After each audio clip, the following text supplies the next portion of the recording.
We only got these guys for a couple of minutes, so we're going to talk about their book, and then you can ask a couple of questions of them, and then we'll get back to the rest of the program.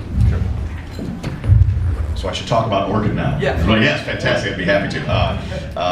About 3 years ago, I had an idea for a story. I wanted to do something that combined the epic scope of some of my favorite fantasy work, like Lord of the Rings, or Star Wars, or Dune, or Stephen King's The Stand, but infuse it with a class consciousness, something I thought was missing from some of my favorite work. But Orchid is a story of a 16-year-old street prostitute who's in a dystopian future, who's one part suicide girl and one part Joan of Arc. She becomes the Spartacus of horrors over the course of this book, and I wanted to set a story that didn't compromise any of the epic battles, the super cool monsters, and the narrow escapes, but also infuse it with like the gritty street politics of like street terrorism of movies like The Battle of Algiers. Scott Hepburn has brought all of this to life pretty fantastically. A unique feature of the book is that I'm writing musical score for each issue, so you'll get a free. The first track is actually a song called It Begins the Night off the Night Watchman record, but issues 2 through 12, it's a 12-story arc. Issues 2 through 12 will have instrumental musical score. I've scored a number of films in the past and using those abilities in the world of Orchid. So it's a pretty good elevator pitch right there. We actually have a pretty awesome, oh, we don't have sound. Oh, if you can't hear us, it sounds like rain right now.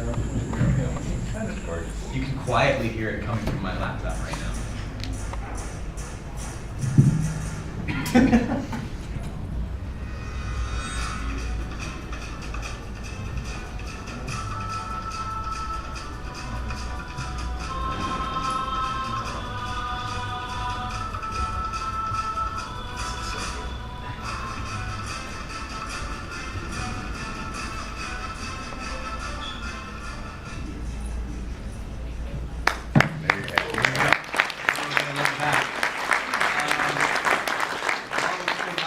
Here because as Scott mentioned, unfortunately they're on a pretty tight schedule. I think even for years of touring and working on bands, I think Tom's found that Dark Horse is probably working harder this weekend than almost anyone else. So at some point we're going to let him have lunch. So if anybody has any questions, we can go ahead and start with you right there today.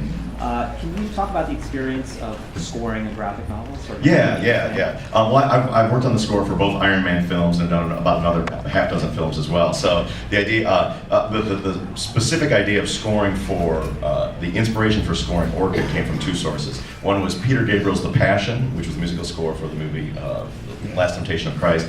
And there was also, I've been to a couple of, I went to a specific art show in Los Angeles that had a musical score. I never thought of the idea of sort of combining those two mediums, and that's what sort of set me on the route to scoring Orchid. And it's pretty cool because in this dystopian post-apocalyptic world where it's not a world of the have and the have-nots, the world of the have-everythings and the have-nothings, what would the music of that world sound like? And while I'm not a French horn player, I do have some ability on the electric guitar to make my electric guitar sound like a number of different instruments. So creating those in an orchestral score has been the fun part and the challenge. Well, thank you. Yeah. The price was $1. Yes, the price is a recession-busting price of $1 for the inaugural issue, and you get a free song. It's cheaper than downloading the song on iTunes. You get the whole schlemiel. Will it be $1 per issue, and how does the economics work out? Well, because the economics don't work out, it won't be $1 per issue. No, actually, It's the entry drug price. First one's only $1, kids. There's a variant. The issue 1 also has a variant cover by Shepard Fairey as well. That one is $3.50, but it's Shepard fucking Fairey, so.